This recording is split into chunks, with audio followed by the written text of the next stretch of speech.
Yes, we'll be recording this program, and by God's grace, we'll try to send it to those that might not be able to hook up with this program.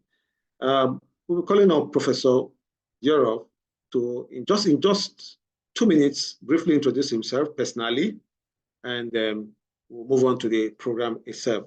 For the information of the facilitators, we don't need slides, we don't need any projection. Just talk to us. Of course, I'm going to give you a guide as to what to talk about. We just want to hear from an expert on the field what social work is all about, what data processing is all about, what medical coding is all about. We've talked about this in WhatsApp class. We want somebody to tell us more. Yes, thank you from Zimbabwe. I know we have students from Zimbabwe, Ghana, Uganda, South Africa, as many countries as possible. So our facilitators will also make sure that their discussion address people from other parts of Africa and other countries outside Africa. Okay, thank you. Over to you, Professor Gerald. I think you have the floor to introduce yourself before other facilitators do. Over to you, sir.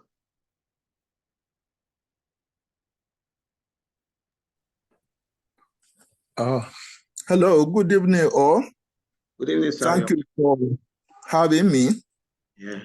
I've been asked to introduce social work to you. First of all, the first important thing to note is that social work is a helping profession. As a helping profession, it is built on the use of knowledge and skills. The knowledge and skills that is derived from the social sciences and the environment. What does social work do? The knowledge and skills of the social sciences and the environment is used to prevent, remediate, and resolve social problems. So social workers use that knowledge to prevent, to remediate, and to resolve social problems that affect individuals, social groups, and communities, so as to enhance the quality of social functioning and to bring about social development generally. So social work aims at preventing, remediating, and resolving social problems so that it will enhance the social functioning of individuals and thus bring about social development. So who is a social worker? A social worker is someone who has the knowledge and skills of the social sciences and the environment and is registered to work towards preventing, remediating, and resolving social problems. So once someone is registered, is licensed, then he has the right to practice the profession of social work. What is really the scope of that individual? The individual is involved in doing assessment, in doing diagnosis, treatment, and evaluation of cases of individuals, their interpersonal relationships, and the social problems that they are confronted with. So the social worker uses the knowledge and skills that he has gotten from the social sciences and the environment to resolve the problem confronting that individual, the social group, or the society. Social work has areas of practice. In many countries, we have family clinics where people go with their personal problems or familiar problems, and they work together to resolve such problems. We also have community development or community organization It's an area of practice. We have youth development. We have youth groups, and social workers work with them to mold their moral behavior. We also have child welfare offices. In some places, they have orphanages, also have daycare centers. This is an area of caregiving that involves professional social work services. We also have hospitals where medical social welfare units exist, and they are there to take care of patients, to provide social work services in the hospital environment. In the judiciary, we have the courts, and social workers work in the courts as probation officers. They also work there and assist in assessing cases and making reports to judges. We have prison, or what in many countries is now known as correctional social welfare offices. And social workers work there to assist individuals to modify their behavior in line with what is required by the law. In industrial offices too, they have industrial social welfare offices where social workers work. There are also rehabilitation centers where they work with persons with disabilities, persons who have abused drugs, and victims of human trafficking or destitutes. They work and assist in rehabilitating them. There are also refugees and internally displaced persons. Wherever they are camped, social workers work with them to help them in their needs. Social workers also work with older adults to help them in meeting their needs. We also have social welfare offices in schools, and they work in welfare offices in the school to help resolve the social problems of the school environment. There are also institutions that provide social insurance, pensions, and gratuity administration. Social workers work in these areas to also provide services for those who are in need. We also have women and gender offices working to help women with their problems and needs. There are also military and paramilitary units, and they always have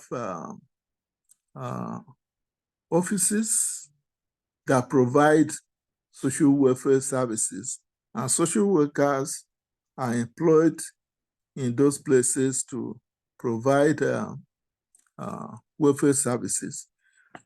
Each country in Africa and worldwide has a history of the development of social work services in that country. With respect to Nigeria, the provision of professional social welfare services started with colonialism. When the colonialists came and they were confronted with freed slaves, they had to respond to it to get people to care for children who were freed slaves. And from there, children who were found to have offended the law were also provided services.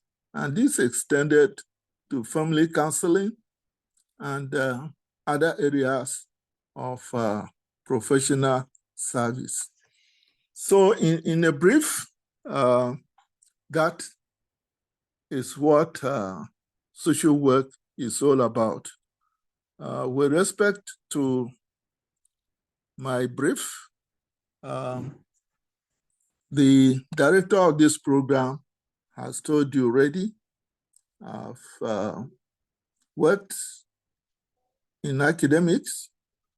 I started my academic career at the University of Jos and moved over to Lafayette.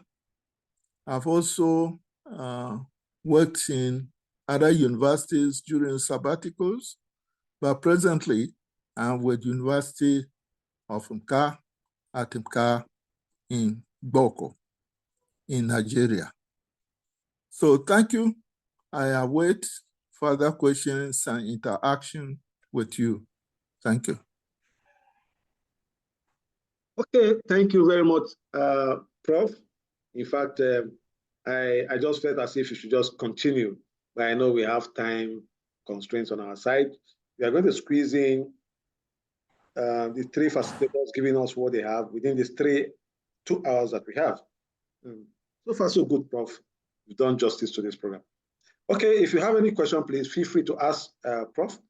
I know a lot of people want to ask how they can come into the social work profession, how they can get licensed, how they can get a certificate of practice, and this time around, highlighting our partnership with the Nassau Benue State chapter, and what are the benefits of being a social worker. And you've already enumerated places people can work as social workers, but would you advise anybody to go into the profession of social work? Is it lucrative?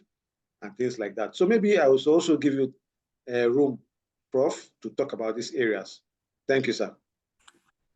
Yes, social work is a lucrative service, just as it is common with other helping professions like medicine, nursing, and all that. So social work is lucrative, but I can say so where, one, there is a central controlling unit that is responsible for registration and licensing of those who have received a certificate of qualification in social work.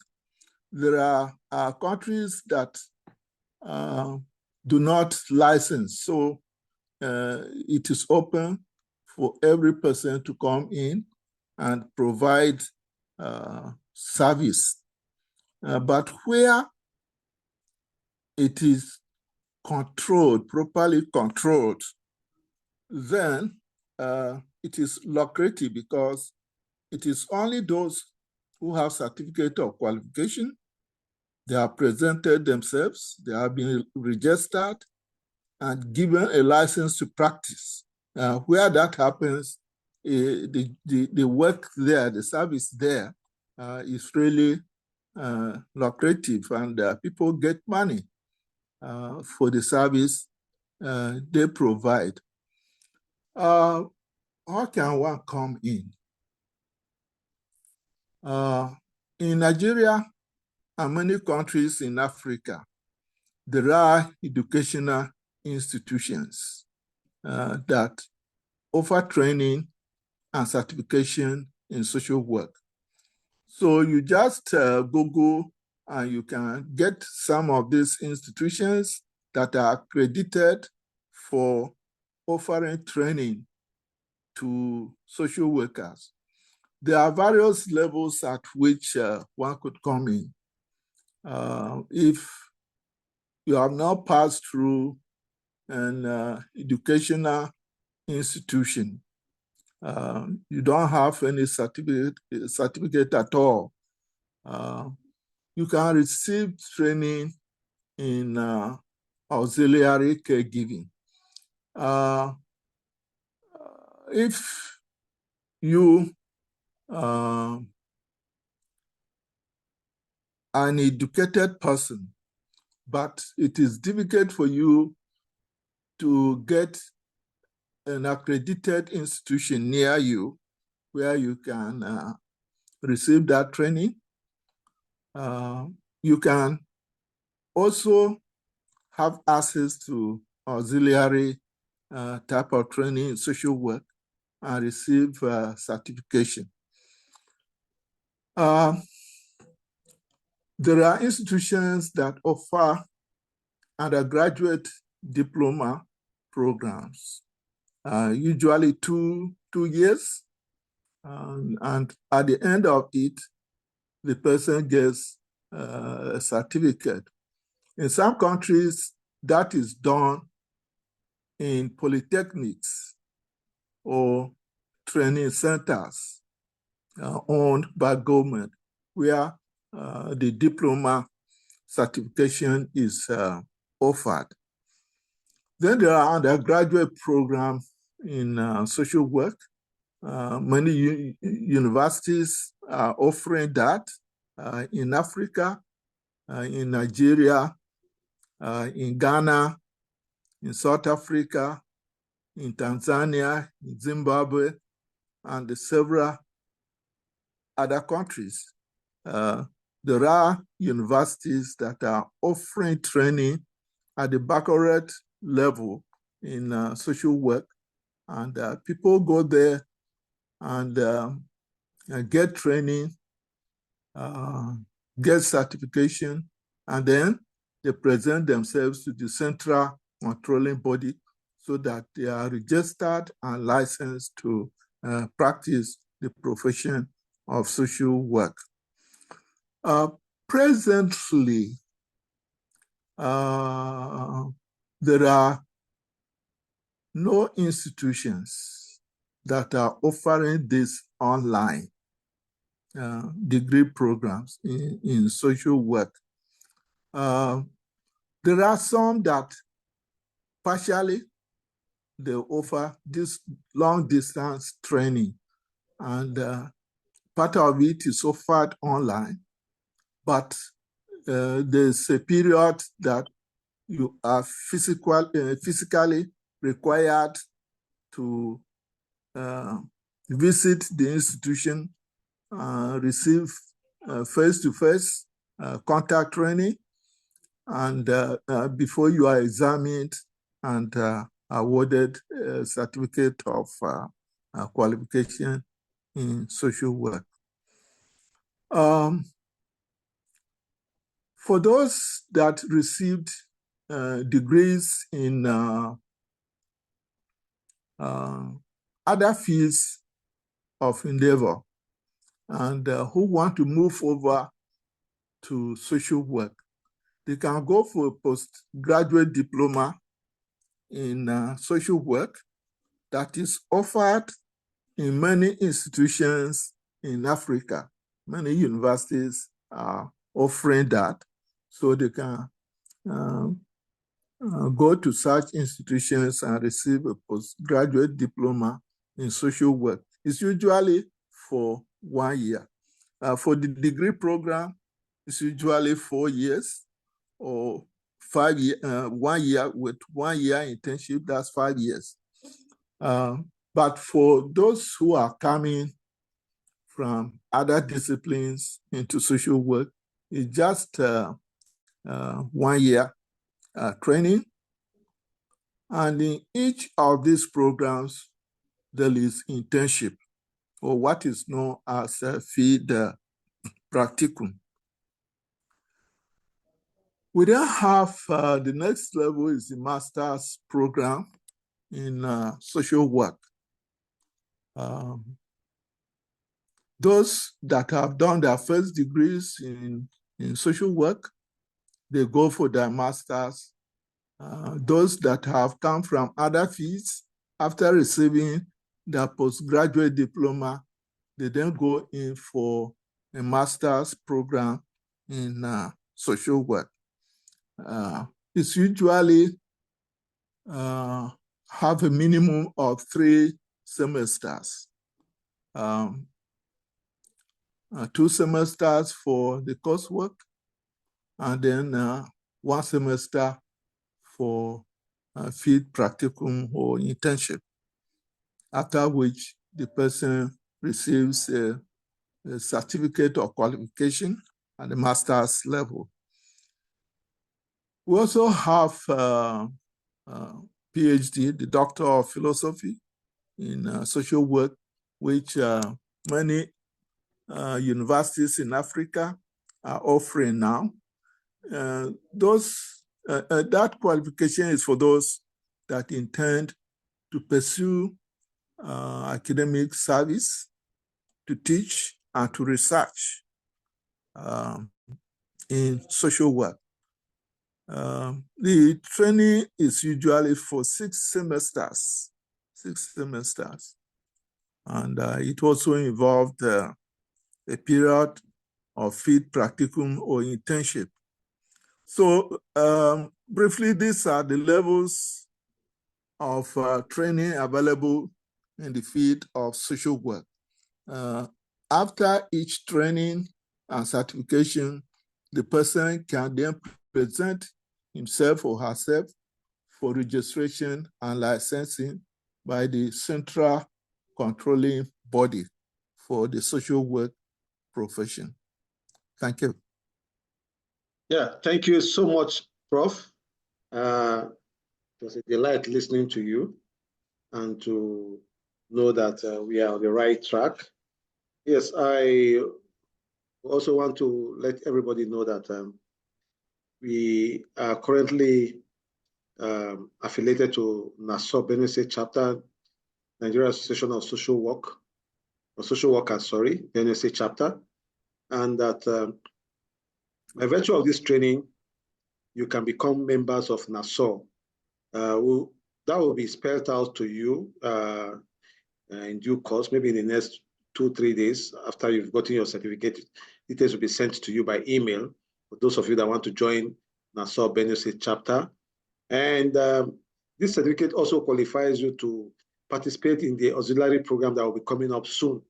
So for most of you that want to become social workers and you are wondering where to start, you now have an opportunity. You had Prof mentioning auxiliary social work.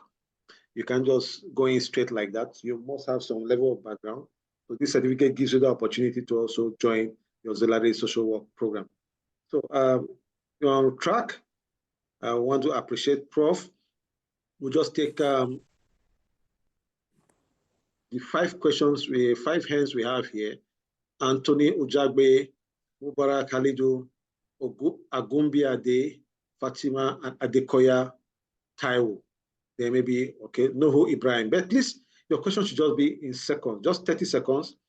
And hopefully, Prof will also respond in just 1 minute or 2 minutes so that we can squeeze out time for the other 2 facilitators. Over to you, Anthony Ujagbe. Straight to the point, please. Unmute yourself. Oh, sorry. I didn't know that I was still raising my hand. The question I wanted to ask, I think you have been able to elaborate more on that. Excellent. So I want to say thank you so much. Thank you. All right. Okay. Mubarak Halidu. Good evening, sir. Have we answered your question? No, I think I still have something that I want to be cleared on. Okay. Yes, my question is, please, is it possible for someone not on a medical field to still go into the social work practice? Yes, without asking Prof to answer that, I can just say yes from here. You don't need to be a medical doctor or have a medical background to go into social work. And that's why courses like this, one of the things you need to also understand about Plage and what we do is that we create room for people to be able to migrate from a particular profession to the other. We create opportunities for people. And that's why ordinarily, you might not even know that you can become a social worker. But with a course like this, it gives you an opportunity to know, wow, I have a certificate in social work. I have knowledge in social work. I can even do an auxiliary. I can even progress and gradually start climbing the ladder. So yes, of course, why not? Even mental health, you don't need to have a medical background. Mental health, caregivers program. Yes, we have programs like that too that helps you to come into the system. Thank you. Okay, thank you, sir. Okay. Adekoya Taiwo. Hello, sir. Good evening, sir. Yes. Okay. My question is based on focus after BSc degree, that as a social work student, after graduating as a social worker, can one venture into psychology or sociology in master degree? Well, Well, we are battling with time here, and I will not want us to go into a discussion that is not really part of what we are doing. What I would advise you to do is that you can just go to Google and type that query, and I can bet you will get an excellent answer to your question, so that we'll just save our time. Are you with me, Adekoya? I'm with you, sir. Okay, I've responded to you already. Okay. Thank you. Please, before I pick the other two, the last caller, person that's going to ask a question, we have simple rules here, and it applies to every Zoom programs worldwide, anywhere. You don't join our Zoom program and you are not properly dressed. Yes. You don't join our Zoom program and you are eating while on this program. It's just like you're in a classroom facing prof and you are chewing or eating a bar or swallowing or drinking your mineral or whatever. It's not allowed. Yes, it's virtual, but the same decorum persists. You are not supposed to be on our program or any Zoom program and be lying down. Yes, you are not supposed to do that. So we apply the same rules here. So if you know you have that issue, you please do the right thing, or your video will be switched off, or you might even be exited. Okay, let's move ahead. Nuhu Ibrahim, just 30 seconds, please, for your question. Good evening. Yes, amen. Yes, my question is, I was just imagining, if not for what the prof just mentioned concerning the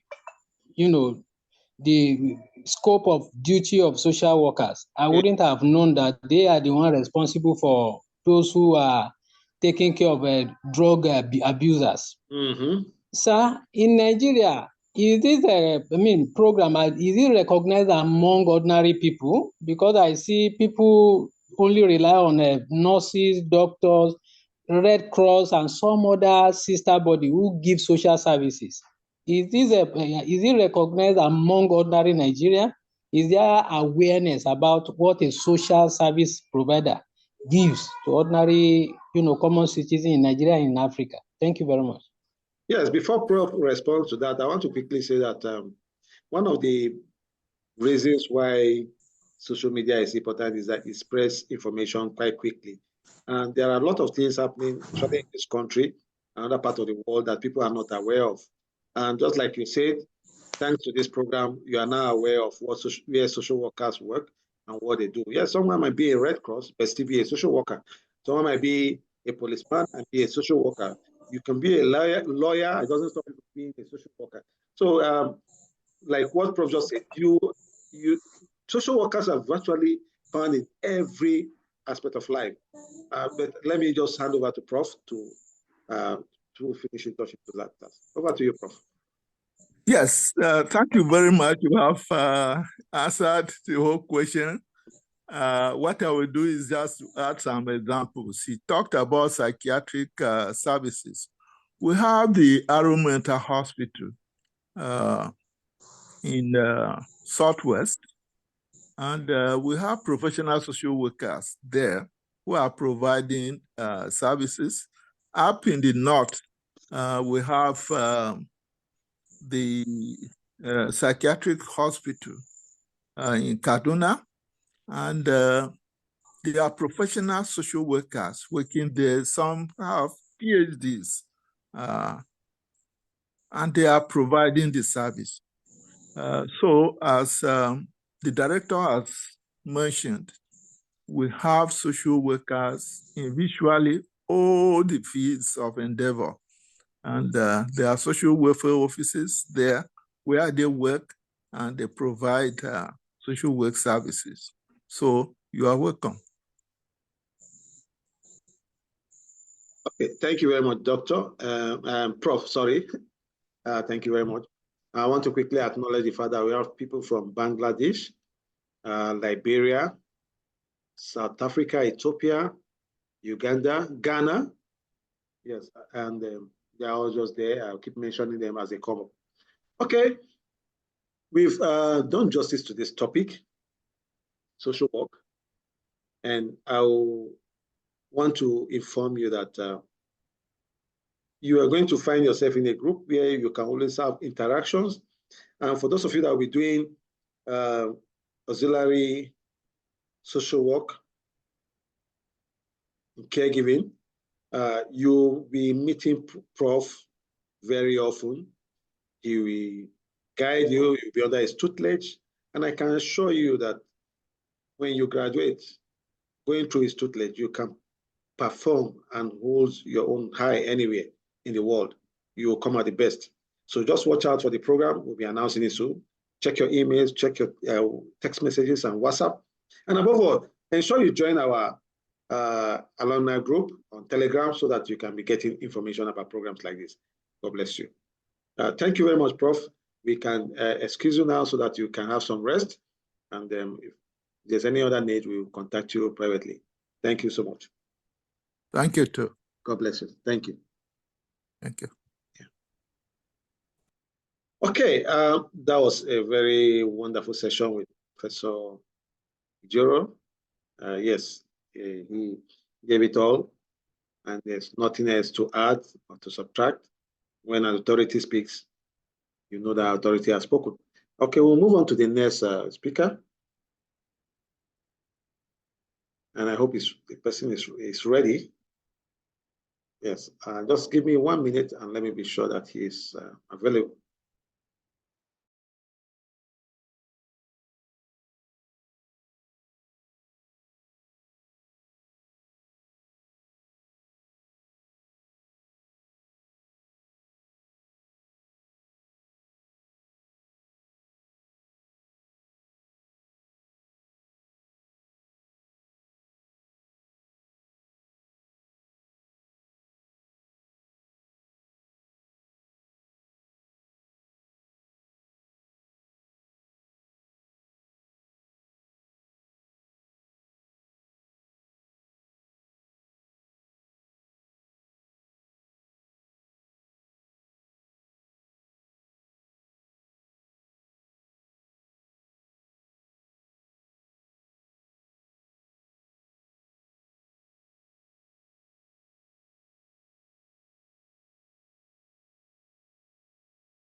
Okay, I want to believe that our next facilitator is ready.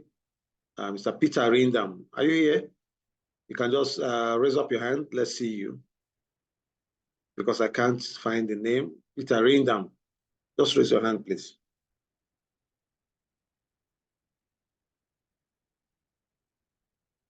Or you can just send me a message on here. Just say hi to me, except, yeah. Mr. Peter, are you here?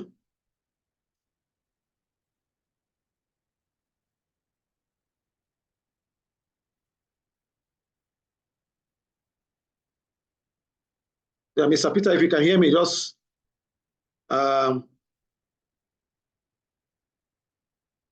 type yes or raise up your hand so that I can know, because I can't find your name after searching. Is that Mr. Peter Abishag? Is that Mr. Peter Abishag? Yes, unmute yourself, please. Yes. No, sir. I also have a question to ask. No. Please, we've passed that. We want to make room for our facilitator. Please, after the program, it's time we can call you up. Or you can just type your question. Yes, I lost you. I had to go out and then came back again. Just type your question. Your network is bad. I can't even hear what you're saying. Okay. Please, if Mr. Peter is not here, we have to move on to the next facilitator. Mr. Donald. Yes, okay. Mr. Donald, you're welcome to this program. We are going to be having our level 2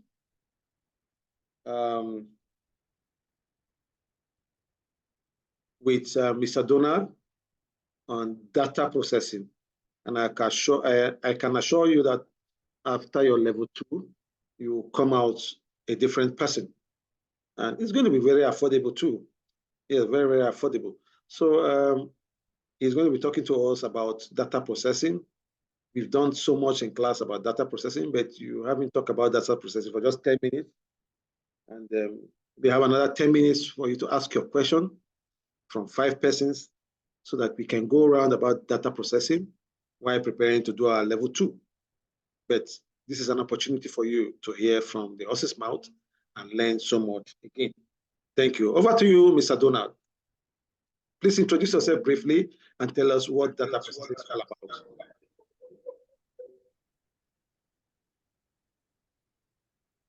Are you there, Mr. Donald? All right. Good evening, everyone. I want to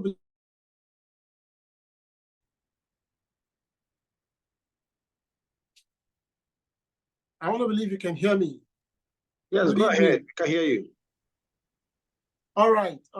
Thank you very much. I want to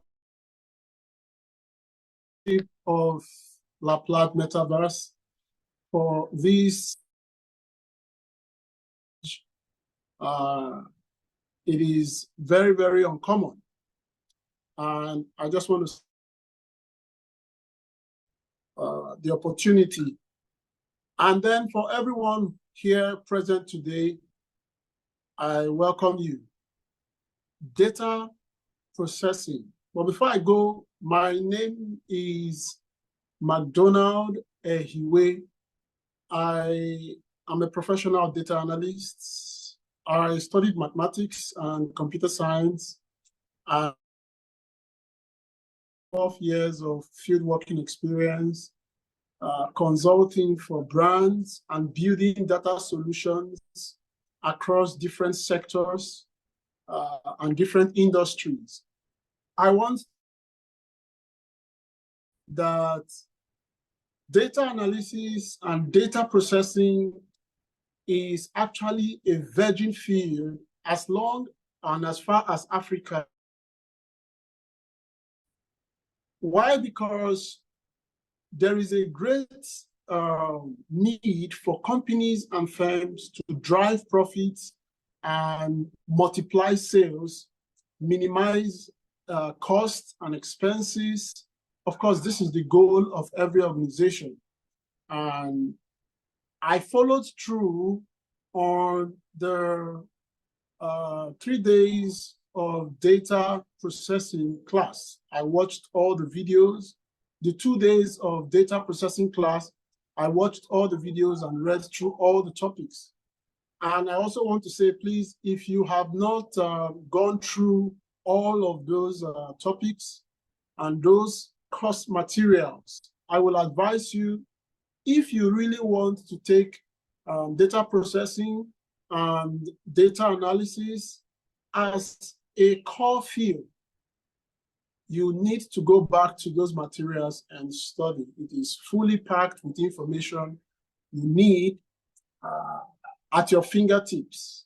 Now, why is data processing important? I know you've talked about that. That was actually dealt with in class. But I want to just let you understand the value you can get delving into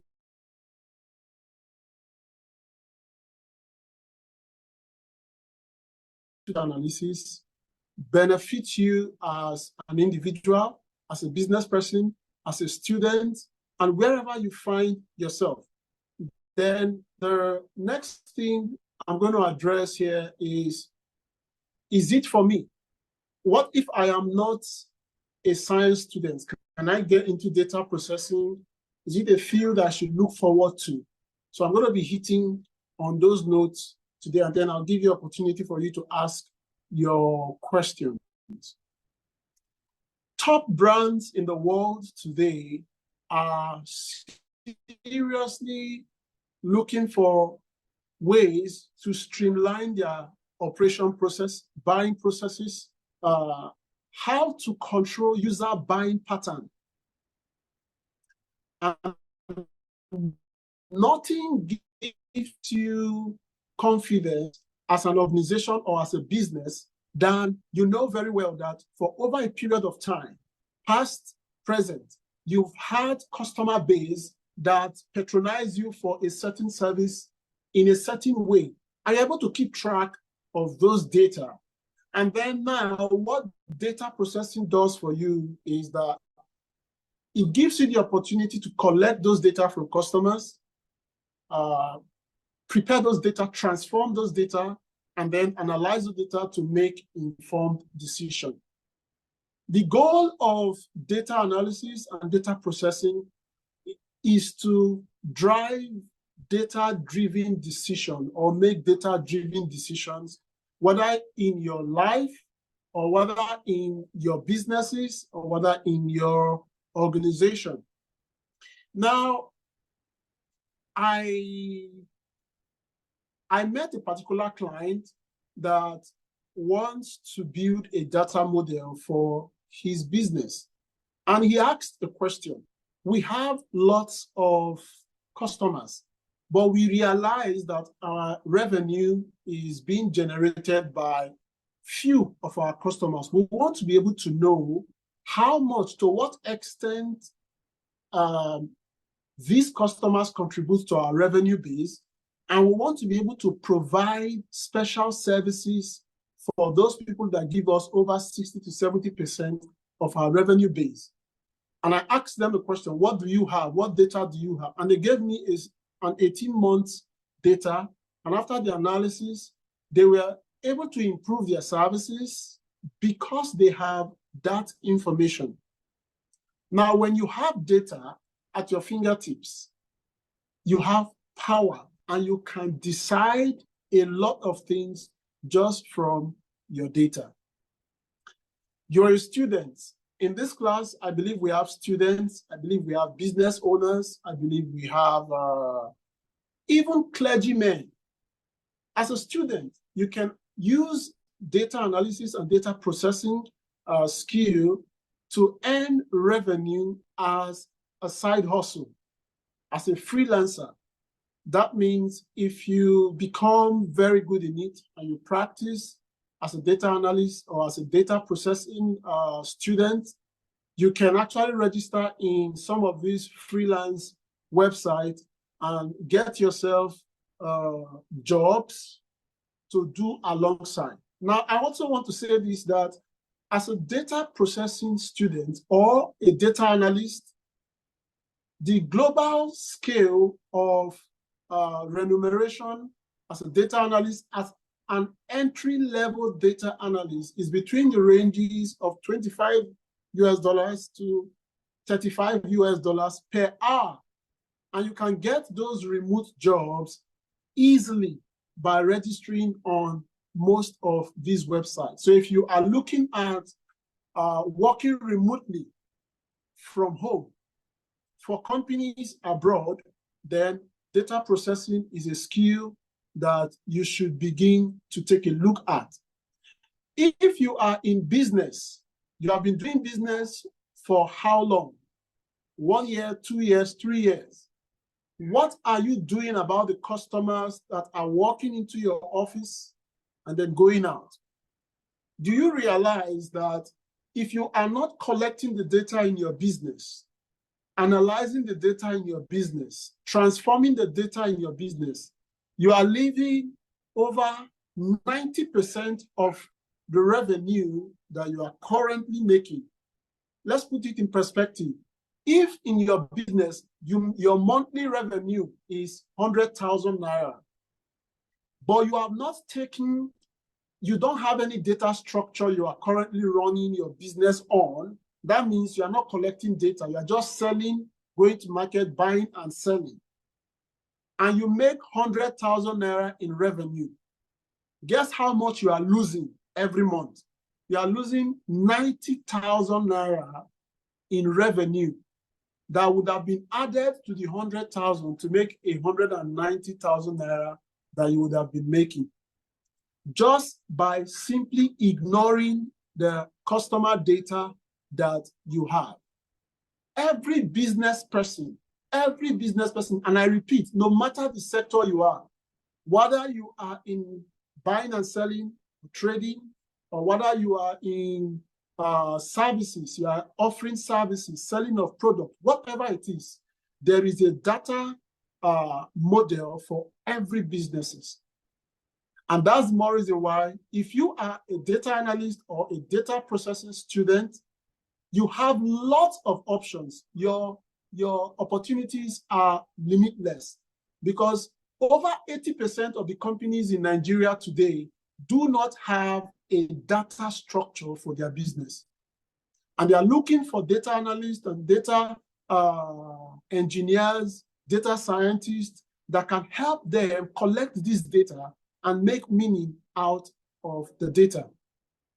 I also understand we have clergymen, pastors, you run a church.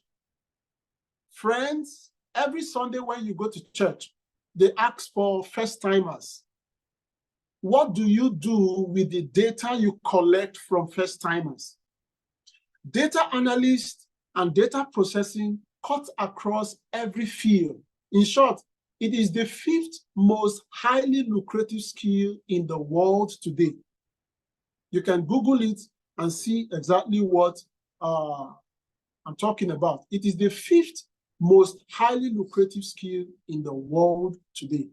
If you are in any of the field of data processing, data analyst, data scientist, data engineering, whatever field you find yourself in the data industry, you have lots of opportunities and options at your fingertips. Hello, can you hear me?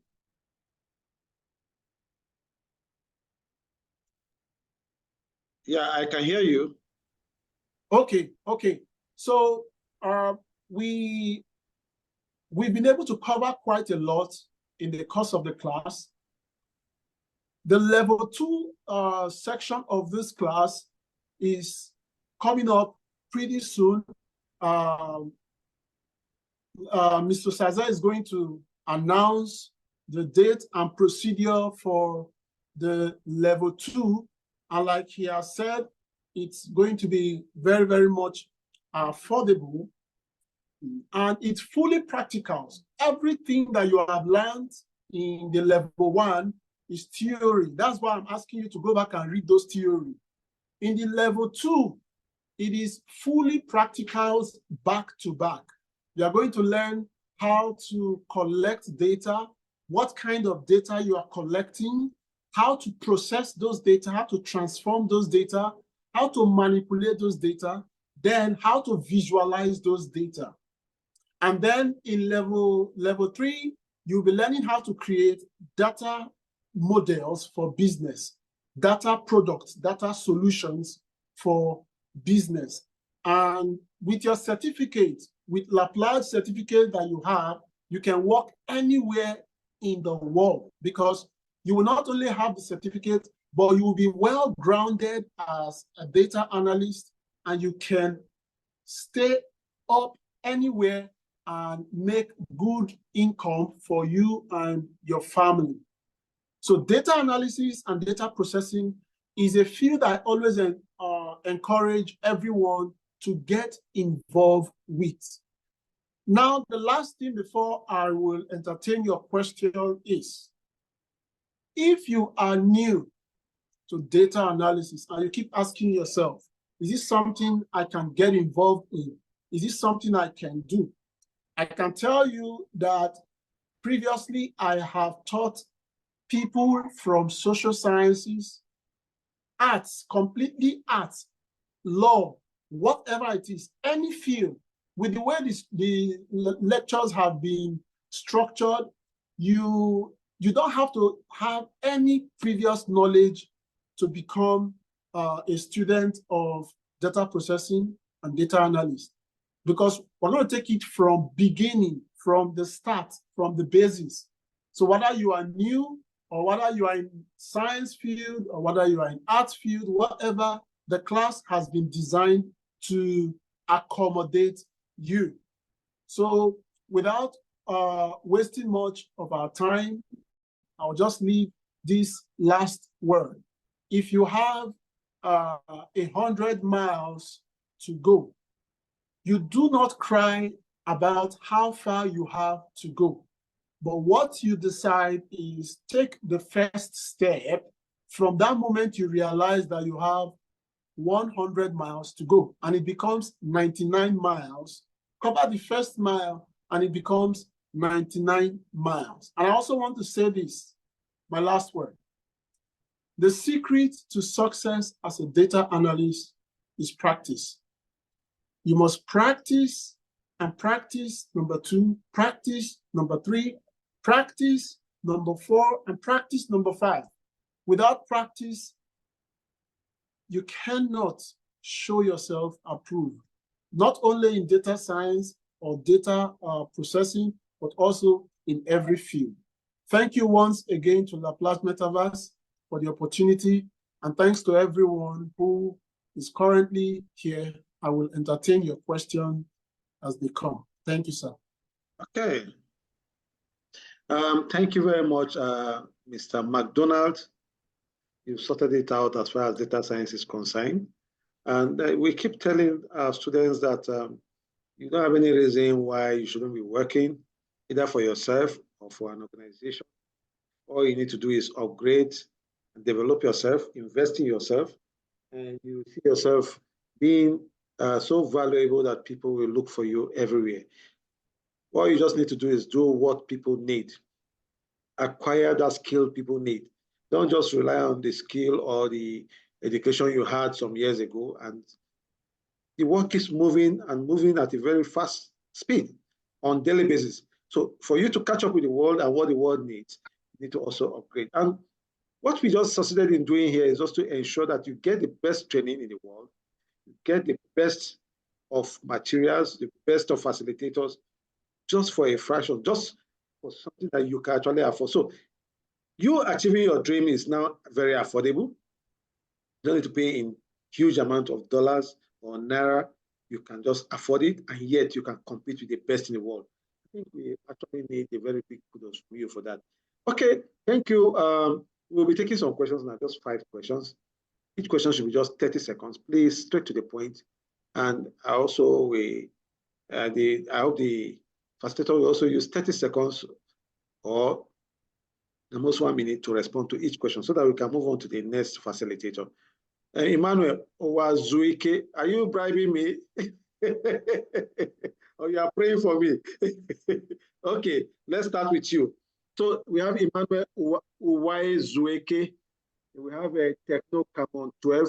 Next time, I will not call you Techno Camon 12 because that is not a name. We have Ezewulu Victor. We have Mubarak again, Mubarak Alidu Olma. And now, before I take this question, please, I want to advise you.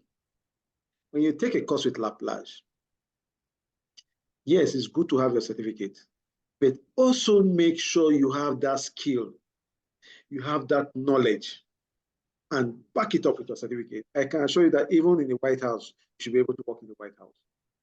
That skill, if you have the certificate, no matter the level of certificate you have, if you don't have the knowledge, you don't have the skill, that certificate becomes worthless. But when you have the skill, you have the knowledge, as you are taught in the class, now you have the skill and you have the certificate. You are good to go anywhere in the world. Okay, over to you, Wazuike. 30 seconds, please, to ask a question. Yeah, good evening. Good evening. Thank you very much. My name is Mr. Emmanuel Uwezoke. Okay. I'm also participated in data analysis or processing level 1. And I believe God I moved to level 2. So what I want to ask, what are the differences between data processing or analyst to data scientist and engineering? Thank you. Okay. So what are the differences? What are the differences between data processing, data analyst, data scientist, sorry, and data engineering? Because you mentioned it in the line of your teaching. Yeah. Okay. For data, the key word data processing is a parent word. When you are processing data, everything within from end to end, that means from the research you do initially before you collect data to when you collect your data, when you transform your data, analyze your data, visualize your data, and interpret your data.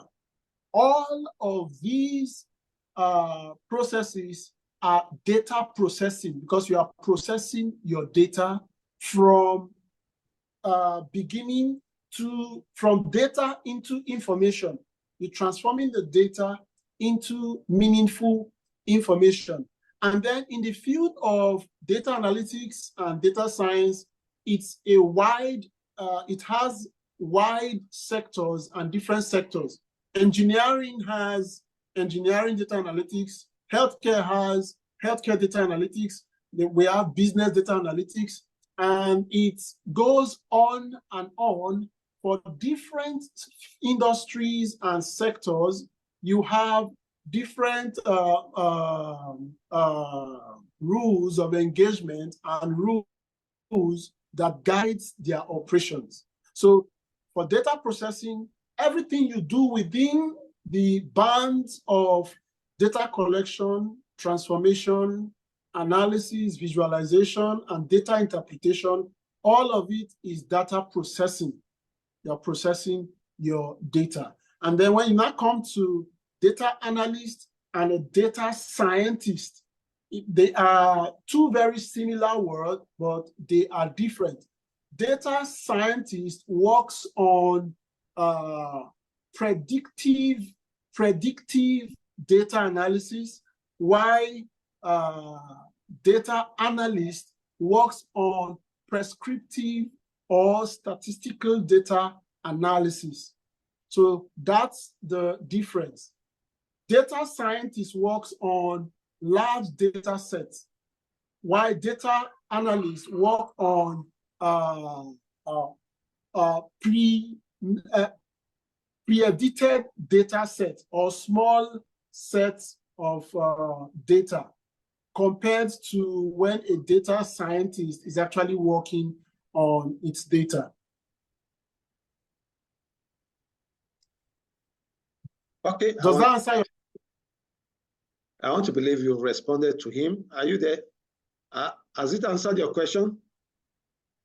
Unmute yourself, please. Okay. Yes, you have answered the question. I'm okay. Very good. Thank you. Very much, Doctor.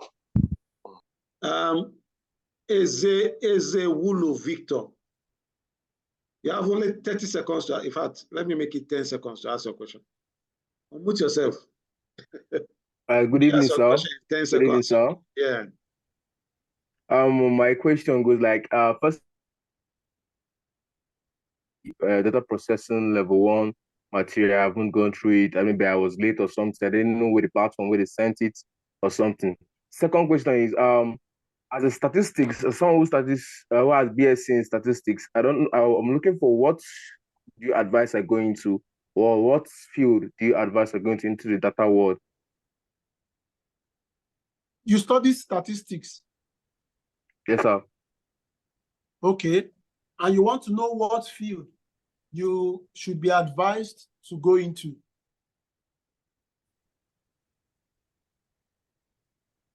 I think Hello, is that your question? Yes, sir. Exactly, sir. Okay.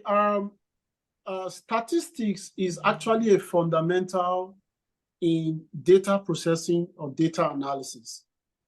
If you have the knowledge of statistics, it becomes a building block for you to run data analysis and data processing. We have statistical data analysis, like as I said earlier, business data analysis, healthcare data analysis. However, because you are going to be dealing a lot with probability outcome in different case scenarios, because the way data analysts or data scientists work is that they give you all the data and then they ask you a question. You don't know what the answer is, but you are expected to use the data to answer the question. So if you have a basis in statistics, you can find yourself as a data analyst. You can decide to delve into data science. That's for advanced. But if you must go into data science, you have to first of all move from being an analyst into a data scientist, because as a data scientist, you must be a data analyst in order for you to become a data scientist. Does that Thank you answer very your much, question? sir. Yes, sir. I'm learning, but this is a very broad and very long-term time. I get in the stage where I get confused and everything. So I was thinking if there is I came to this data processing and I haven't gotten the material yet. I don't know where I can get the material so I can at least. Okay. Victor, Mr. Victor, yes, I'm sir. going to private chat you a group, a WhatsApp group. Just join and you'll be sent the link to go and study, after which you can just do your test, get your certificate, because we can only be attending to those that have done the tests, gotten certificates to be qualified to go for level 2. We don't want a situation where people will go for level 2 and the facilitator will be having issues flowing with them. So we want a steady flow. Yeah. Thank you. So, all right, I'm waiting for your chat, sir. Thank you very much, sir. Okay, thank you. Thank you. Okay.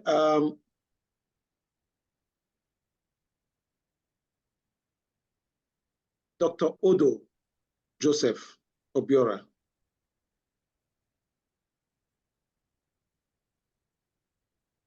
But before Dr. Odo, sorry, Dr. Odo, hold on. Somebody just asked a question. How can company verify certificate? Is there a link? Yeah, very shortly we'll be having a link that they don't need to inform us. They'll just go there, verify your certificate. That's going to be coming up soon, latest June. However, before now, what companies do is that they write us and ask to verify your certificate. All we need to do is go to our database and check. We will not just say yes because we saw it's our certificate with your name on it and whatever. No, we go back to our database and ensure that you actually did that course with us and you got the certificate from us. So we don't take chances with our certificates. So if you are applying for a job, tell them to just email us and that's all. If you've done the course with us, we'll verify them. We have responded to several embassies that send messages. Though very private, we don't inform the candidates and we just check if they got it, because people apply with our certificates to the embassies and the embassies want to know if they actually got it from us and we respond to them. Yeah, thank you. Okay, over to Dr. Odo. Thank you very much, sir. You're Good welcome. evening. All right, my question is, how many levels do we have to attend before we become a pro in this course? Okay, before I would personally want to even respond to that before, if Mr. Hayes has anything to add. Let me tell you. I still have the second one is that I have not done my own test. I don't know if there will be privilege for me to go through the material and run my test. Are you not much. in any of the WhatsApp classes? I am. So in that WhatsApp class, I joined late. Talk to the facilitator that you want to take the test. And you also, there's also a study material there. You can get the study material to read. All right. Yeah. All right. Thank you very much. Concerning becoming a pro, just like I earlier stated, knowledge, skill, and certificate goes hand in hand. It was before now, people keep saying, I have a certificate in this, I have a certificate in that. Nobody is interested in that. It is when you display knowledge, back it up with skill. Then for documentation purposes, for posterity, and for so many reasons, for evidence purposes, they will tender your certificate and they will file it. Before anybody asks you to bring certificate for filing, they must have asked you some questions, 1 or 2 questions. So that's why we keep telling you, you must build the knowledge. Now, you've done level 1. At the level of level 1, you can comfortably tell someone what data analysis is all about. You might not be able to process data. Now, if you go for level 2, you should be able to start processing data. Yes, the next level will make you finer. And let me tell you something. Even if you study up to level 20, just like the facilitator said, if you don't practice and you don't keep practicing, you will discover that you might need to do a refresher course after some time. So that practice, steady practice, will help you. There are those that might not want to go up to level 3 because of one reason or the other, time, finance, or whatever. But with their level 2, they might be able to practice to the point where they become as good as somebody else in level 3. It might just take a very long time or so. But for moving to level 3 gives you a shorter time to perfect your understanding of data analysis. So it's not a case of yes or no. It's a case of commitment, a case of showing enthusiasm for the course and the study, knowing quite well that this course, if I do it and I know it and I practice it, because when you say you're a data analyst, the next question is that they want you to analyze the data. It's a practical course. So I just hope I've made myself clear. And over to Mr. Hayes, if you have anything to add to this. Okay, thank you very much, Dr. Saze. You've actually hit the nail on the head. No matter how many levels you find yourself, it's all about practice. And this particular level designed in such a way that you are given real life business data of companies, and you are asked to analyze those data to find out and deduce different problems being faced by the organization. So you are going to be using real life data. And by the end of level 2, you will have over like 5 to 10 different use cases to build your profile, because after you get your certificates from level 2, you are expected to build your CV or your profile with proof of work that you have done. So those real life examples and real life case studies that are going to be given to carry out as practice in the time of your course or your study in level 2 will now serve as your proof of work and experience in the field of data analysis and data processing. So there is no end to learning. Practice, practice, practice. I'm very, very, very much emphatic about the word practice. Thank you, sir. Okay, thank you very much. I want to respond to some questions here. As an accounting student, we're practicing procurement administration. can I present this level 1 data processing course for upgrade? Well, it all depends on your organization. But if you can demonstrate sufficient display of knowledge on the course you've just taken, why not? I want to believe that your organization will be very happy to know that you now know about data analysis and that you can do 1 or 2 things on data analysis. Yes. And if they also understand that you intend to progress to level 2, organizations respect such staff and they will be very happy because you are going to become an asset to them, representing to them. And I want to believe every responsible organization will actually appreciate such staff. Now, I have another question I want to quickly respond to here.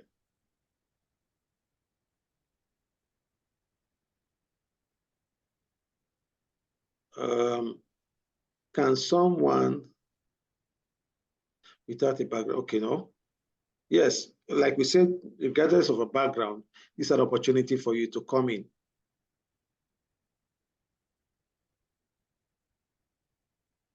There's a particular question I want to respond to here.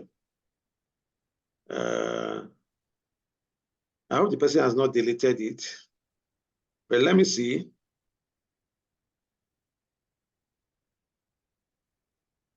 Caregivers class is coming up soon, and you can join any of this.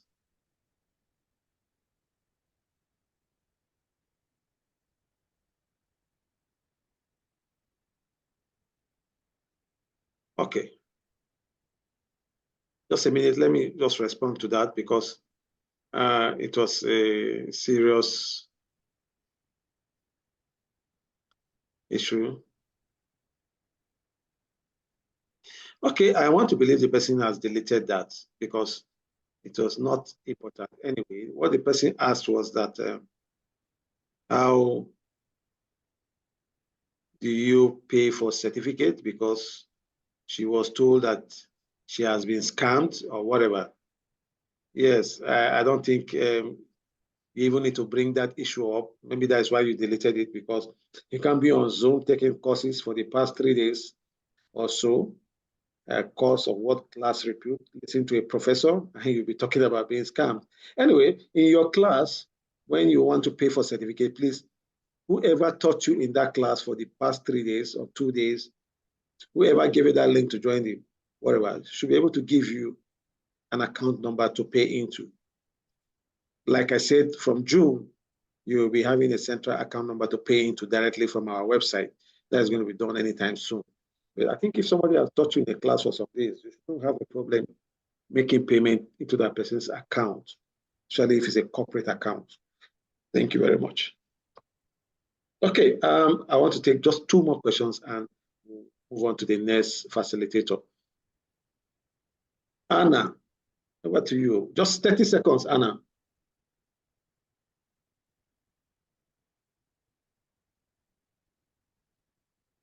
Hello. Okay. My name is Hannah. So Okay. I was asking that so in each of the levels, we're supposed to get a certificate, right? You said what? Yeah. So we are done with level 1, right? Yeah. So that's the certificate you are rewarding. Yes. So we're supposed to do it in 3 levels. Yes. Yes. Okay. Okay. So so the 70 cedis, is it for the level 1 certificate or is it for the 3 courses that we did? It cannot be the 3 courses. You just paid for level 1 now. And like I said, level 2, level 3 is optional, but I would strongly advise you to do level 2. Then you can now sit down and ask yourself, should I go ahead with level 1 and level 3, or I should breathe a bit and work with it, or just hold on and do level 3 later.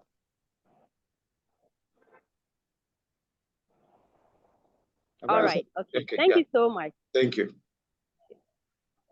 So 1 more question, then we'll move ahead.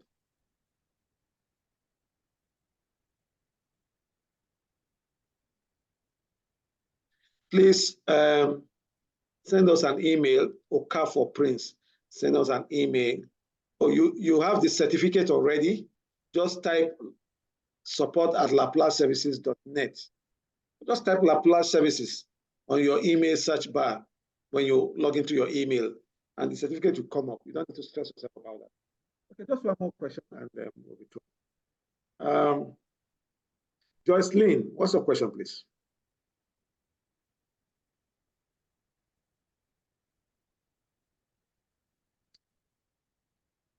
Is Joyce Lynn there? Okay. If you're not there, we'll move ahead to somebody else. Hello. Yeah. Okay. Yeah, please. You have 10 questions, just 10 seconds to ask a question, please. Yeah, I want to know if after the certificate, can you use it to apply a job or any work at any field? You see, like we just answered this question several times. We said yes, you can apply for a job anywhere in the world. However, data processing is not English language, like, let me put it that way, or literature, where you are taught a literature and you know the story in a book, and that's all. Even then, if you study literature, you might be called upon to just talk about a book you studied. So you must know about that book you said you studied. Not to talk about a course like data processing, where you have to practically analyze data.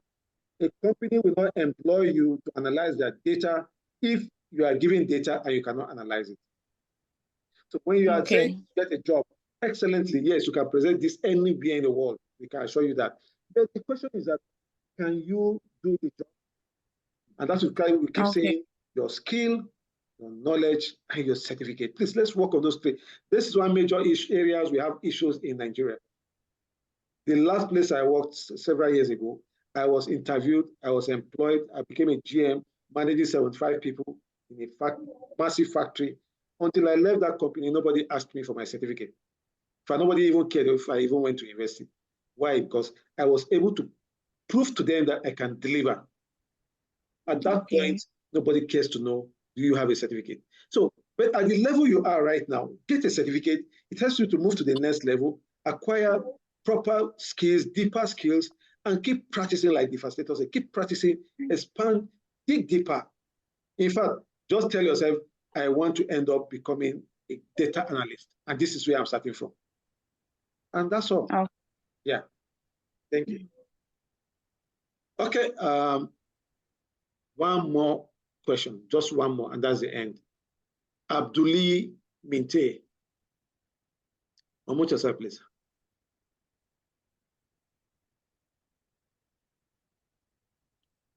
Abduli Minte. Are you there?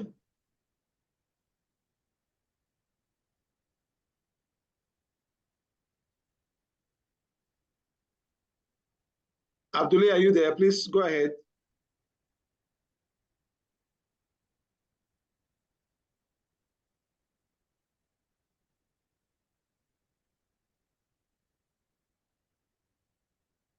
Yes. Okay, you're not there. So we have to call it a day. We have to call it a day. For those of you that have been asking, you have to do your level 1. The payment for level 1 for your certificate is just 5,000 naira. Make your payment in your class. Your facilitator will process your certificate after you've taken a test, and make sure you pass that test. Then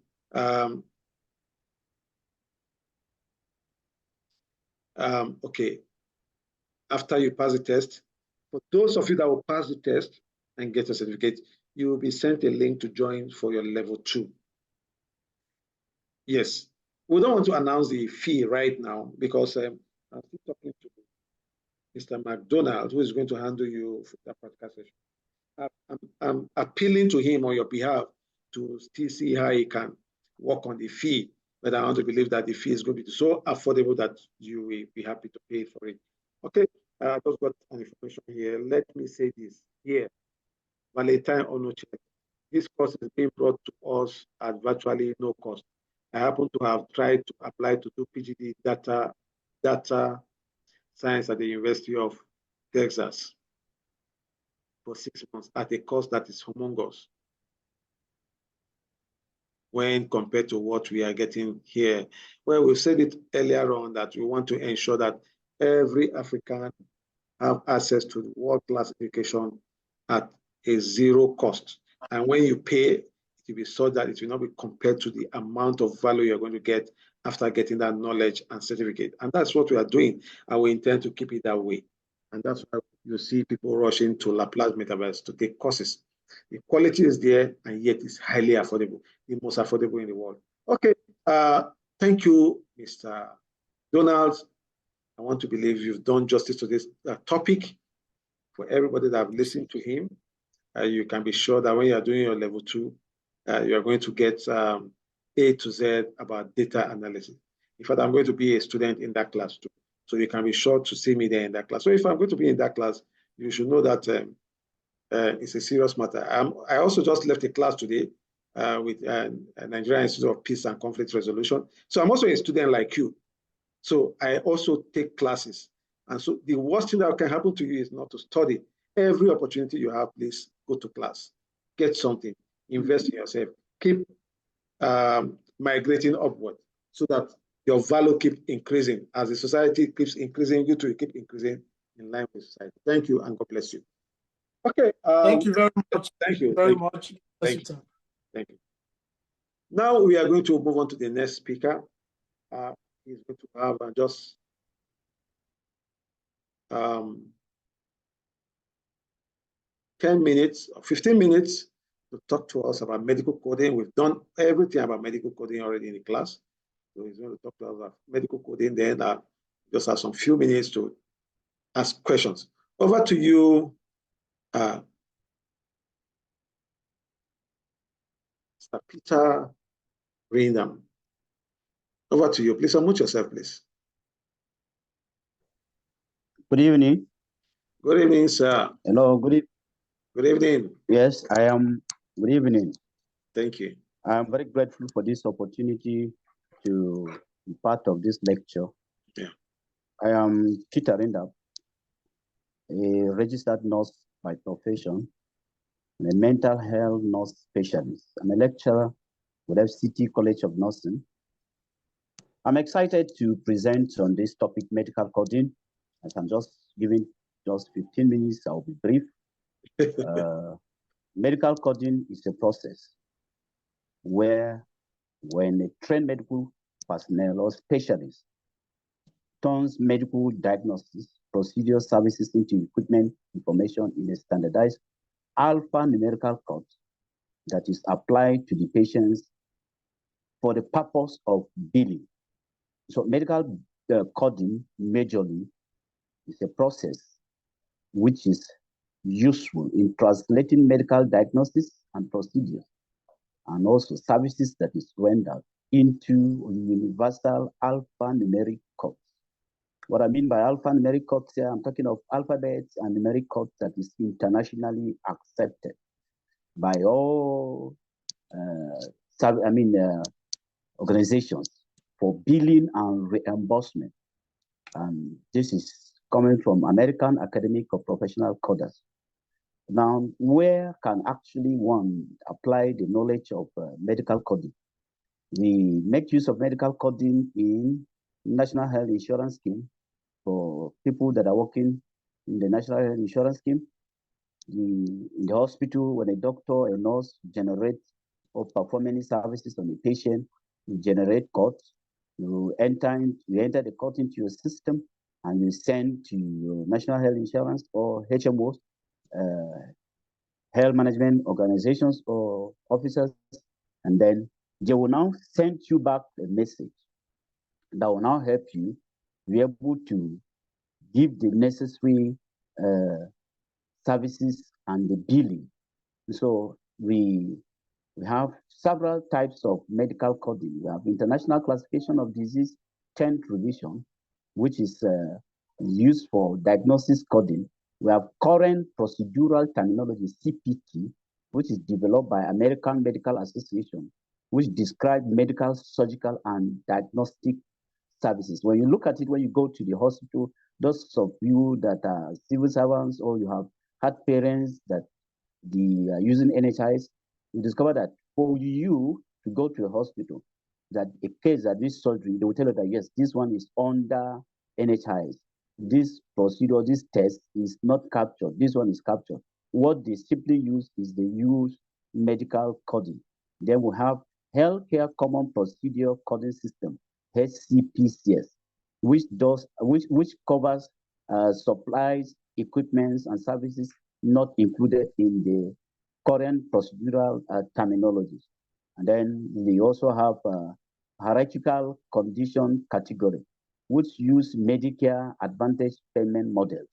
Now we have systematized nomenclature of medicine, which is CINOMED-CT, which is a comprehensive clinical terminology used for capturing and sharing health information across specialties and health settings.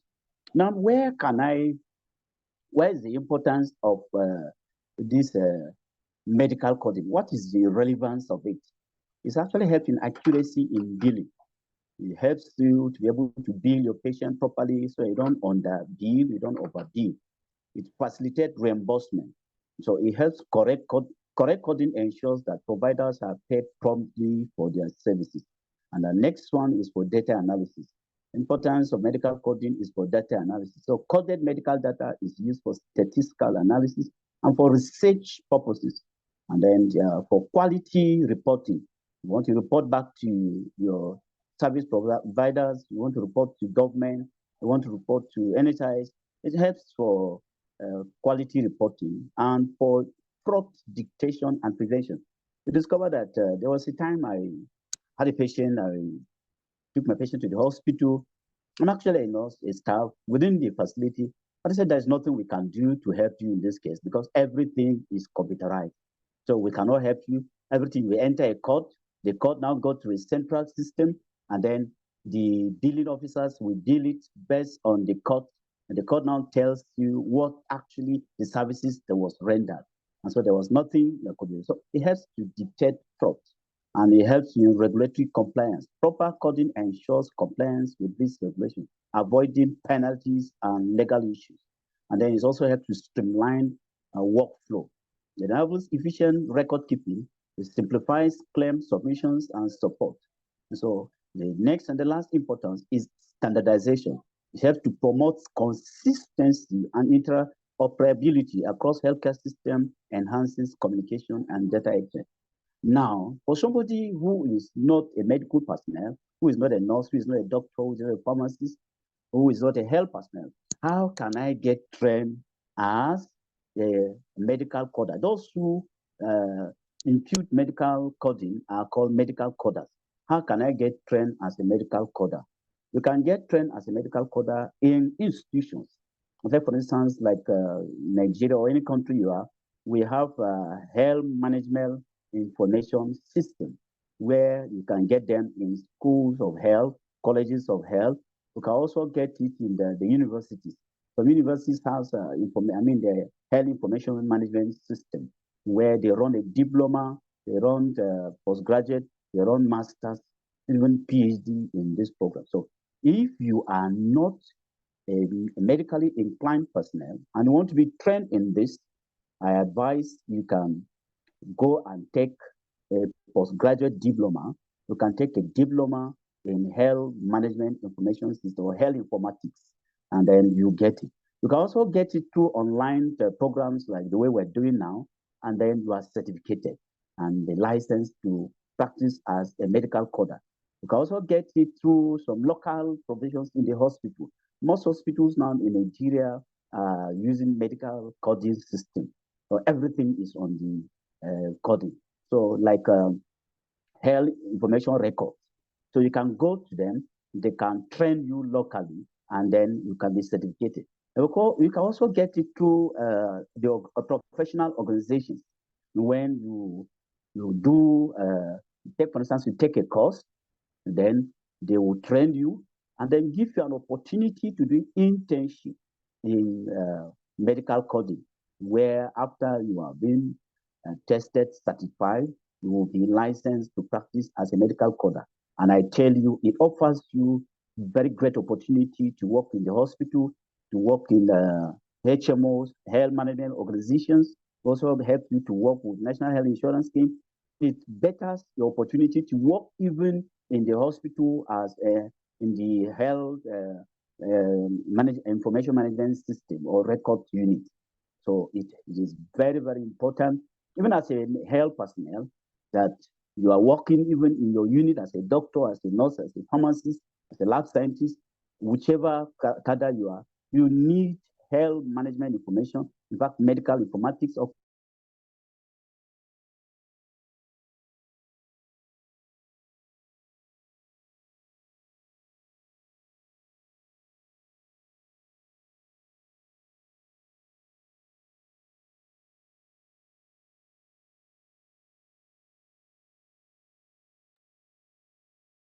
Okay, I want to believe we've not lost him.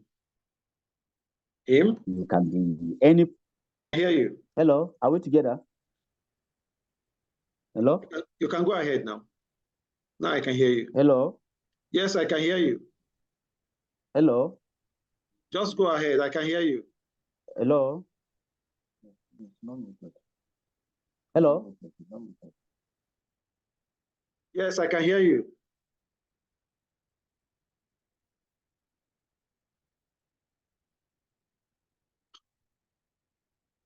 Okay, you can unmute yourself now.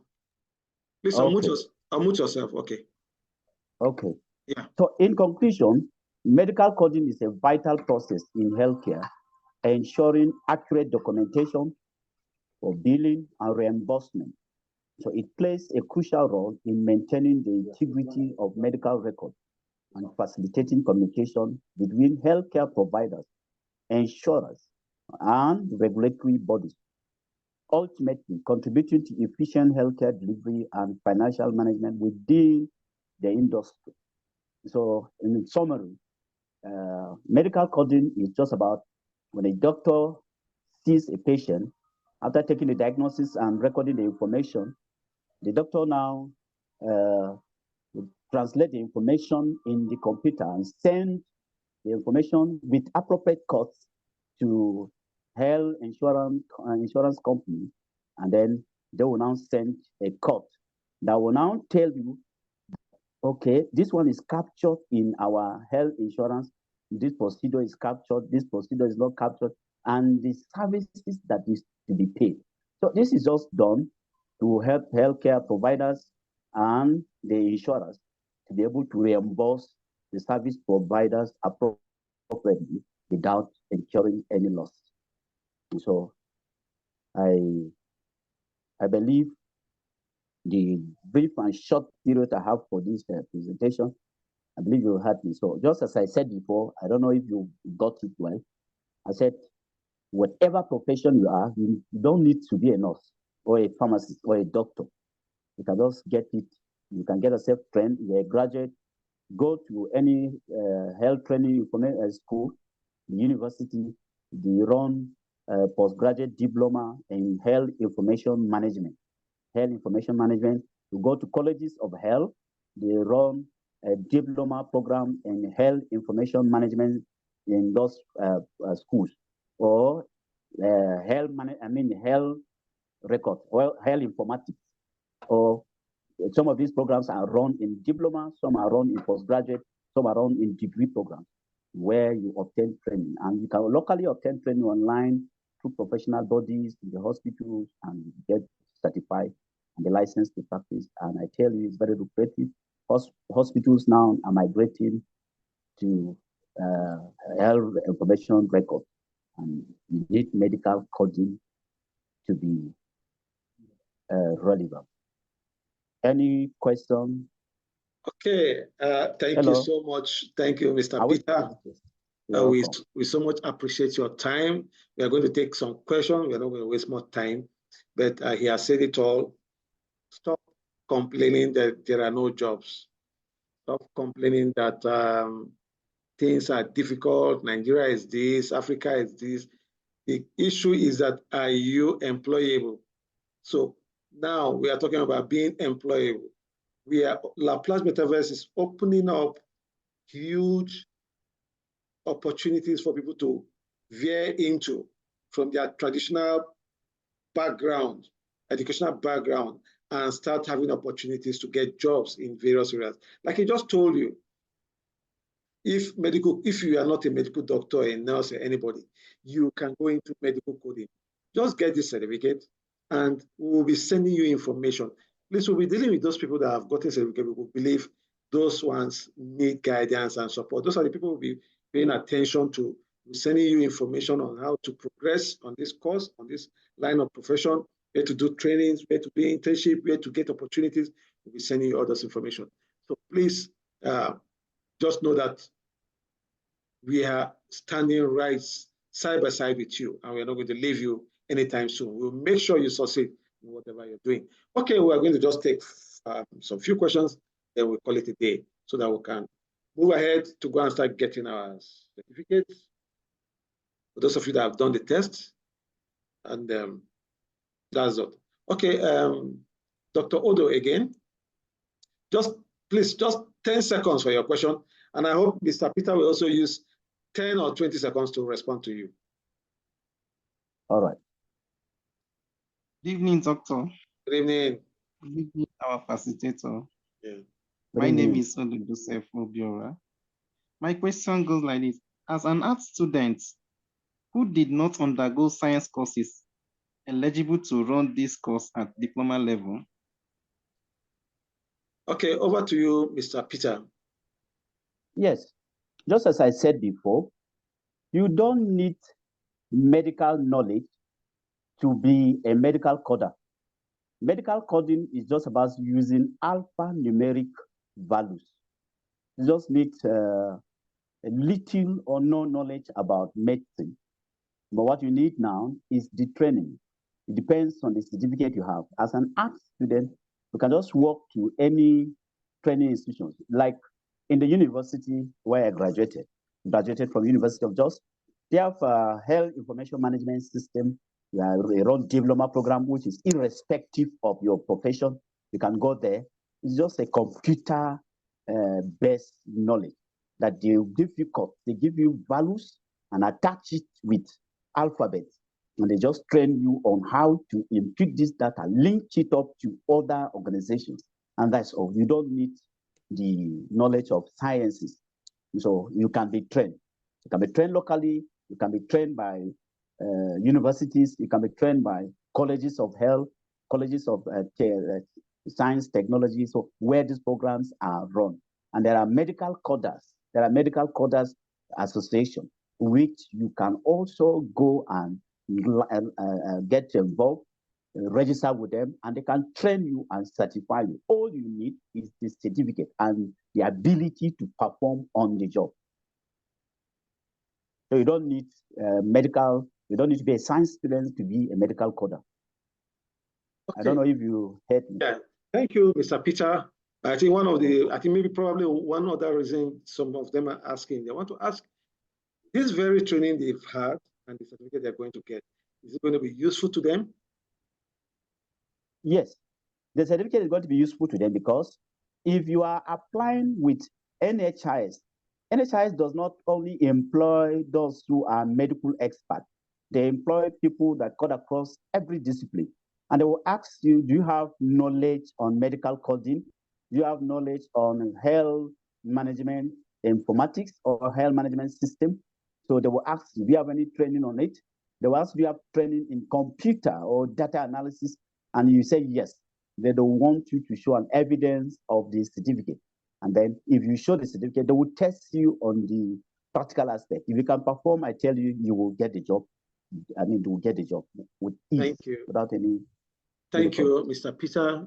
Like I kept saying here, in what we still don't understand in this part of the world is that the world has moved on. Nobody cares where you get your certificate from. What they care about is that you have the certificate, fine. Can you defend it? So who cares? I have staff I employ. I don't care where they get their certificate from. In fact, I don't even bother to see your certificate. Once I say, you can do this, okay, sit down, do it. And once you can do it, that's all. You start working. Everybody wants results. But of course, that same staff, if I'm going to give the staff an employment letter, I need to have something in the person's file. If the person is going to be on any other program for documentation purposes, I need a person's certificate to prove that this person actually did this training. Sometimes you have regulatory authorities coming around to say, you have this person working for you in this area. Has the person undergone any form of training? You say, yes, you bring their certificate. So those are the things why you need to have a certificate. Otherwise, you might spend a long time telling people you are qualified. How do you prove you are qualified? Yes. Okay. Okafor Prince, what's your question, please? Just 10 seconds. And I hope Mr. Peter will also respond in just 10 seconds. Okafor Peter, you have 10 seconds. Okay, good evening, doctor. Good evening, all the facilitators. Yes. My question is, I have already done the test. I enjoyed the course. And I am also happy that your explanation about the course itself was still same thing that we learned in the class, which means there is concurrence in the whole study. I'm happy. Thank you for the knowledge. What my question is, now that I've gotten this knowledge, and I will soon be making my payment to get my certificate. Please, how do I progress? What we did is level 2. Do I need level 3, or I can run with what I have? And then I'm working on leaving the country. Where can I work if I get over to that side? This is my question. Okay, that's an excellent question. Okay. Can I respond? Okay, just a minute, Mr. Peter. Time. Okay. Just a minute, Mr. Peter. Mr. Okafor, first of all, yes. You can join ASHP, African Society for Healthcare Professionals, and there we intend to commence very soon robust further trainings, bringing facilitators, experts like Mr. Peter that will spend a week, 2 weeks, 3 weeks with you to further improve on your skill and knowledge on a particular area. And like I said earlier on, we don't just have our students and abandon them. And that's why we also have our alumni group on Telegram where you can join to get regular updates. All the associations like the one I just mentioned now, they also have a Telegram group where you have where you can join and have regular updates. You have a letter, a badge, a digital badge, a letter from the association, and even a certificate of membership. And you follow up and progress on various healthcare areas. So you don't have any fear. As for where you can work abroad, I wouldn't want to say much about that. But I can also say that we have lots of our students working abroad. I don't know where they work. We are not involved in procuring jobs for people abroad. But based on their personal effort, their skill, their knowledge, and to a large extent, the certificate they've gotten, most of them are working abroad. How many are working abroad? I don't know. So like I keep saying, before you start thinking of going abroad to work, please ensure you improve on your skill and knowledge. This certificate gives you an opportunity to move to the next level, which you don't have a problem about. You are going to get information about it. Over to you, Mr. Ringdown. Peter. Thank you. I am grateful. This question is a very good one.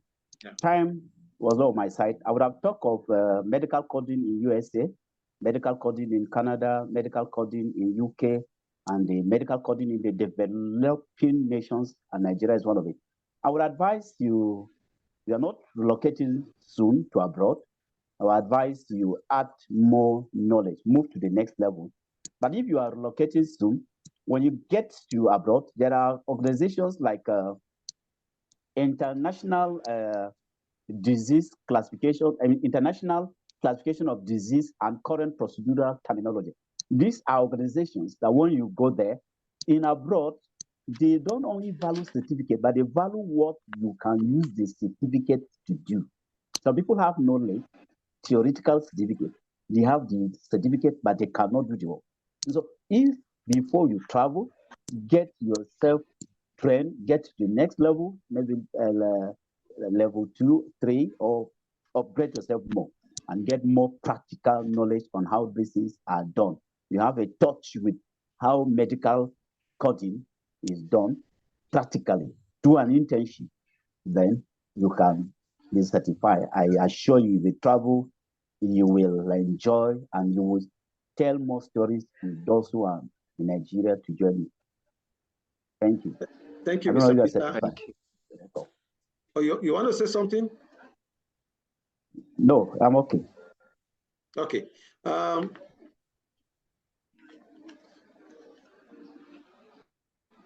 Okay.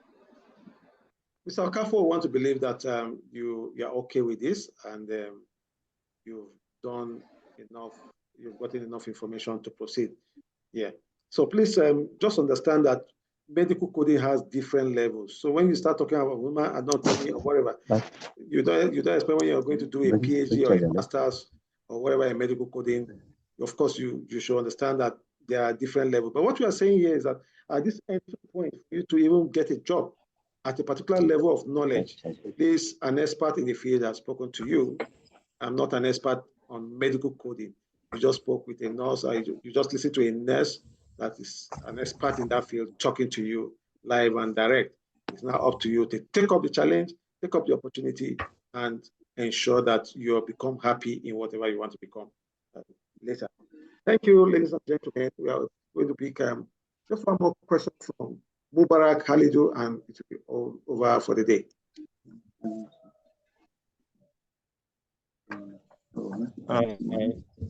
Good evening, Mr. Facilitator. Yes, thank you.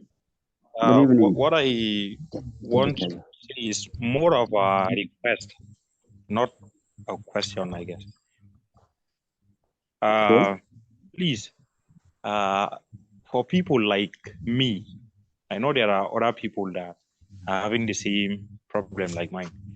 I have a certificate with the Plage in HR already, and I've paid for this data processing, and there's other one we talked about here. There are people that are having issues on how to further what they are studying, and it's very, very hard sometimes to get someone that would like be a guide, or should I say maybe a mentor that will train you on whatever field you want to master and make a career out of. Okay. So seriously, we'll be very happy if you would shed more light on that. Okay. Yeah, thank you very much, Mubarak. If you notice, since you've taken courses with us, if you notice, your certificate comes with some organizations and links. Yes, those organizations and links are meant to give you an opportunity to belong to an organization where you can have discussions. From July, most of these organizations will become very, very, very, very active. They will give you a guide. They will give you support. They will answer questions. You will be with people that belong to the same group with you. Professional backgrounds will be into cognizance, and you'll be able to have a guide to your professional growth. And we intend to be bringing experts like Mr. Peter, Professor Diorov, and Mr. Donald, and so many other facilitators we've been having. We intend to bring a lot of them in a common group over a span of 1 week to talk about various areas, how you can progress, where you can get to, associations you can join if you don't have such associations, or we don't have affiliations with any of them. In fact, it should just be an opportunity for you to know that you now have fresh air. You are now going to be fresh air as far as you want to, as far as your professional progression is concerned. Now I understand that lots of people are stagnated. They don't even know what next to do. But first and foremost, you now know that you can become a medical coder, whether you studied English, geography, or whatever. Then the next thing is that how do you progress to become a medical coder at different levels? That is what we are also going to tackle. So don't worry, like we said, we are not going to abandon you. Do your part, join the Telegram group. It's going to come with your certificate link. and everybody's going to get that link. Just join. We are not posting courses there. We are not advertising courses there. The opportunities that comes up will be there. You can ask questions and things like that. Okay? Yeah. Thank you, Mr. Abubakar. Hope I've answered your question. Thank you very much, sir. Yeah. All right. Do I need to respond again? Okay, you can go. You can just answer. All right. Yeah. Okay, my battery is getting weak, and any moment from now it will shoot. So let me just respond. Mr. Mubarak, just like I explained before, you have received the first training. You can continue and receive the second. Get on. If you need more light, I can always be contacted, and I can link you up to other schools. Just like I tell you, I said before, I'm a lecturer. So I lecture not only in one school, I lecture in 3 schools. So I can get you link up with a place that I'm sure they do medical coding, health information management system, where they do health informatics, where they do health record. And these are areas where you can get registered and be a professional coder in Nigeria. And so I am telling you a first-hand information. Hospitals now have become very, very, very computerized. You cannot do anything in the hospital now without getting a medical code. You can be at home, and then you could, in some advanced countries of the world, you've gotten a code. You can be at home on your laptop or your handset. You can just input your code and get access to your doctor. So these are advanced technologies. So that we are coming up in Nigeria gradually, but most of our teaching hospitals have started using medical coding and shifting gradually to the secondary teaching. Secondary hospital facilities like the hospitals in the state, in the local government headquarters, where you see some local government, hospital management facilities where you have some computers and little of those facilities. But in the tertiary teaching tertiary facilities where like teaching hospitals, where we have computer network, I tell you medical coding is already there. So you just need to advance. Just take a step, get yourself registered as a professional coder. You have gotten the license certificate. It's a certificate that gives you an opportunity to get registered. So gradually we'll link you up. The facilitators are there. The organization is there. They will link you up, and I tell you, you will never regret it. Okay, thank you very much. Yes, thank you, Mr. Peter. We would like to call it a day because your battery is going down, so we don't lose you. Thank you. We appreciate your time. Any other question can be sent to sir. Classroom on WhatsApp, and we hope to keep in touch with you, Mr. Peter, for a bigger, broader discussion on medical coding. God bless you. Thank you, ladies and gentlemen. We've come to the end of this program. We're calling it a day. I appreciate your time, and I want to believe that you are all happy. Thank you, and see you in the WhatsApp class. Go make your payment for your certificate, and get ready to become a medical coder. Get ready to go into social work, and get ready to become a data analyst.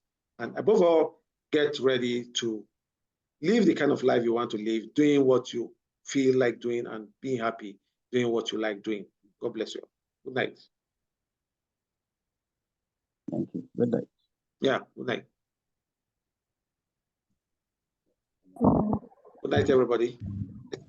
Good night. Good night. Good night. Thank you very much. Good night. Thank you.